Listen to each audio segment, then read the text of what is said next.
Saya berharap mereka tidak mencoba menghubungi saya jika mereka memiliki telepon itu atau telepon Samsung Galaxy maksudnya ya. OP menyebutkan bahwa anggota yang false kini berada dalam masalah karena visual mereka yang Hey yo, what's up guys? I'm Kim. Welcome back to my YouTube channel. Nah guys, gimana kabarnya hari ini? Apakah kalian dalam kondisi yang baik-baik aja? Aku harapkan seperti itu ya. Untuk hari ini kita akan ngebahas topik-topik terhangat seputar dunia per-K-popan yang pastinya sangat banget untuk dilewatkan. Nah, supaya kalian gak ketinggalan informasi terbarunya, yuk buruan subscribe channel aku sekarang juga. Dan jangan lupa juga nih buat like, comment, and share kepada teman-teman yang lain. Dan berikut adalah informasi selengkapnya.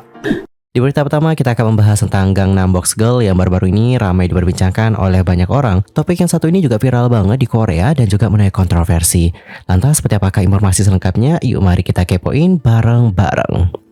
Yorobun, kalian tahu gak sih bahwa pada hari Jumat, sebuah komunitas online memposting sebuah thread yang berjudul Gadis Kotak Apgujeong Real Time, yang mana dalam postingan itu menunjukkan gambar seorang wanita yang tampak hanya mengenakan kotak kardus di lingkungan Apgujeong di Gangnam. Dia terlihat memandu tangan pria dan wanita melalui lubang di kedua sisi kotak. Tujuannya apa? Tujuannya adalah agar orang-orang ini bisa menyentuh payudaranya. Tanggapan terhadap topik ini pun sangat bervariasi.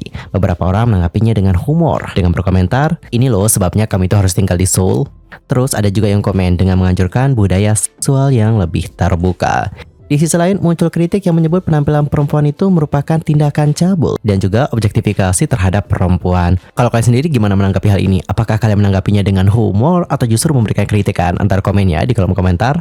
Lantas siapakah sosok wanita itu? Apakah dia cuma orang iseng doang atau bagaimana nih? Usut punya usut, ternyata wanita itu adalah seorang aktris dan model video dewasa asal Korea Selatan yang namanya adalah Ain. Ain juga diketahui sudah memasang postingan di Instagram yang mengungkapkan rasa terima kasihnya atas apa yang ia beri label acara Angel Box.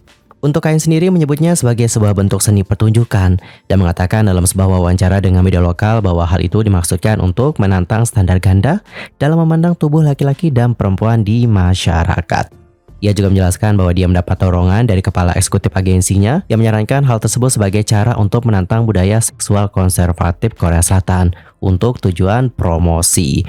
Dan saat ditanya apakah orang asing yang menyentuhnya tidak membuatnya kesal, Ain atau Ain menjawab dengan tenang bahwa hal itu tidak mengganggunya sama sekali. Dia mengatakan, "Saya tidak kesal, dadaku adalah hal yang paling aku banggakan. Jadi saya ingin memamerkannya. Saya berharap setiap orang akan menyentuhnya." Kemudian ketika ditanya tentang kritik besar-besaran yang ditunjukkan kepadanya atas aksi itu, sang model sekali lagi dengan tenang menjawab bahwa tanggapan negatif tidak mengganggunya. Lebih lanjut, ia berkomentar, "Menurut saya ya, jika ada orang yang bereaksi negatif, maka ada pula yang bereaksi positif. Saya adalah orang yang tidak peduli dengan tanggapan negatif dan hanya melihat tanggapan positif." Dan Yorobun, coba yuk kita baca seperti apa reaksi dari netizen Korea terhadap hal yang satu ini. Itu hanya pemasaran dan juga permintaan. Pria yang benar-benar menyentuhnya itu gila. Apakah mereka nggak malu ya? Tato dan pemasaran lol. Itu untuk memberitahu kamu semua. Jika Anda menonton wawancaranya, dia mengatakan bahwa jika dia mendapatkan lebih dari 100.000 pengikut, dia akan membuat terobosan baru. Terobosan apaan tuh? Apakah para pria itu membayarnya setelah menyentuhnya? Berapa Anda harus dibayar untuk melakukan itu? Apakah dia tidak punya rasa malu? Wanita itu dan yang menyentuhnya semuanya sama. Oh tidak, negara kita kacau. Tidak ada alasan untuk mengatakan itu adalah seni pertunjukan atau alasan aneh lainnya. Ini adalah pemasaran untuk pornografi. Katakan saja apa adanya. Bagaimana ya bisa seorang wanita melakukan hal seperti itu? Oh, ini sangat menjijikan. Seharusnya dia atau aktris itu merasa malu meminta hal seperti itu pada pria tak dikenalnya. Apakah dia atau si aktris berjalan hanya memakai kardus itu saja tanpa memakai baju? Sudah pasti banyak pria yang mau karena ini kesempatan yang jarang. Hahaha. Di sisi lain, untuk kasus-kasus di mana perempuan secara terbuka berpartisipasi dalam perilaku yang menjurus ke arah seksual untuk tujuan promosi, telah menimbulkan kekhawatiran mengenai paparan berlebihan dan juga kecabulan, sehingga memicu peningkatan minat terhadap konsekuensi hukum dari tindakan mereka. Berdasarkan hukum Korea Selatan, memperlihatkan bagian penting tubuh seseorang di depan umum dengan cara menyebabkan ketidaknyamanan atau rasa malu kepada orang lain merupakan pelanggaran pemaparan yang berlebihan. Melanggar hukum ini dapat mengakibatkan mereka didenda hingga 100.000 won atau 100 US dollar. Selain itu, mereka juga dapat ditahan dan mendapatkan tindakan disipliner. Dan lanjut kita masuk ke berita kedua, datanya dari grup Rookie di SP Media yang bernama Young False. Yang mana untuk Young False itu baru-baru ini dikritik karena visual mereka yang dianggap kurang. Yorobun, klub grup besutan di SP Media dan Beats Entertainment yaitu Young Falls sebelumnya telah resmi melangsungkan debut mereka. Untuk klub grup ini beranggota ke 5 orang member.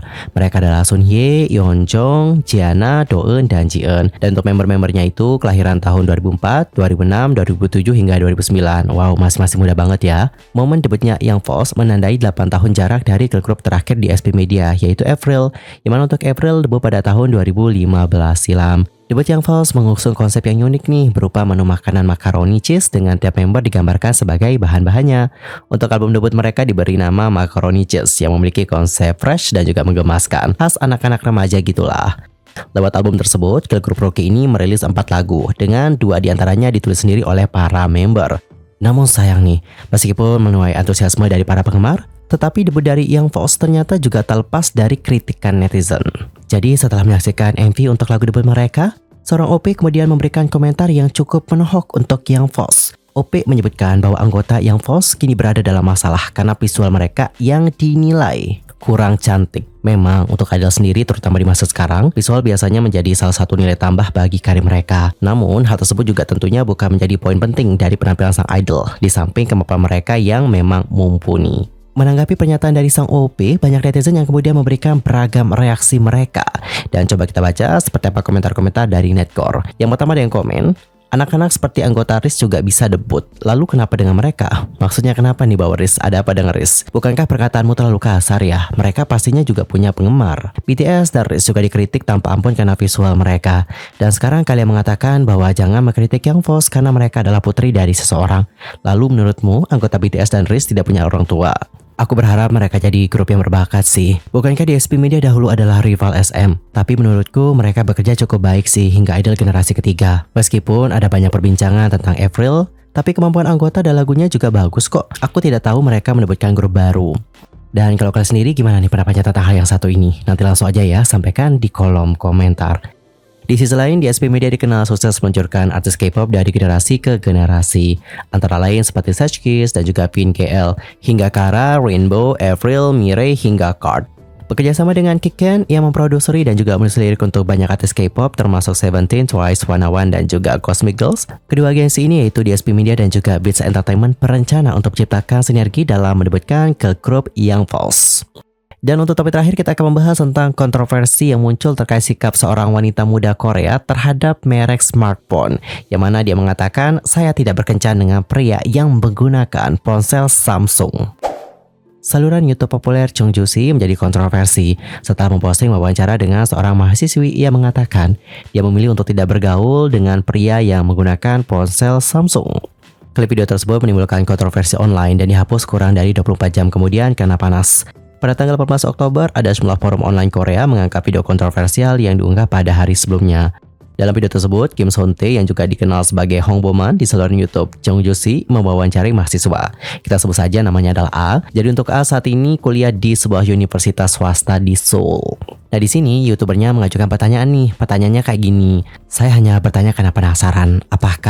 Tahukah Anda tidak menarik menggunakan Samsung Galaxy? Pertanyaan ini bertujuan untuk memahami perspektif remaja putri mengenai preferensi untuk iPhone di kalangan remaja dan orang berusia 20-an. Sebagai tanggapan, berikut adalah bagaimana jawaban dari si mahasiswi.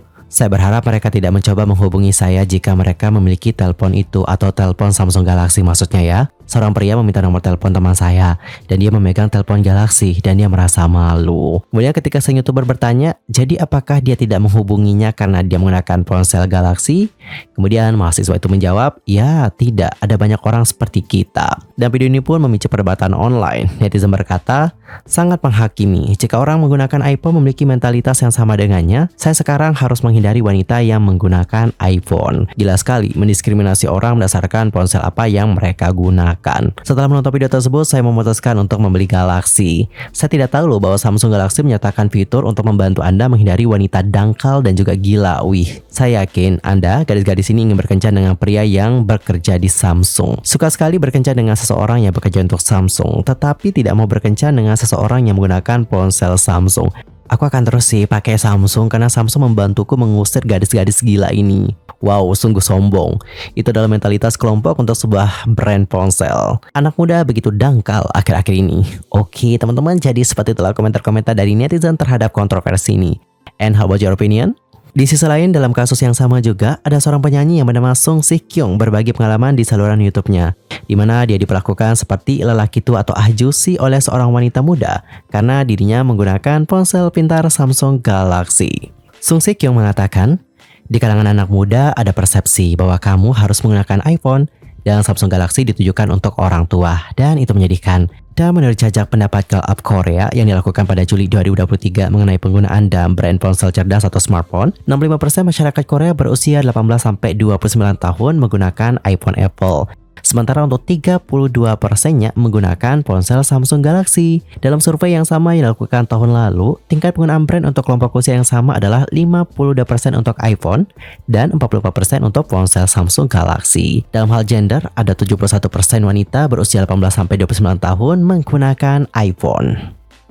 Alright, cinggu sekian aja untuk hari ini. I'm Yusro Kim pamit. Aku mohon maaf kalau ada kesalahan baik dalam ucapan, sikap, tindakan, dan sebagainya. I'm so sorry banget. Ntar kita gibah-gibah bareng lagi. Kita akan ngebahas topik yang lebih hangat lagi di next time di channel aku. See you next time. Annyeong. Gamsahamnida. Goodbye.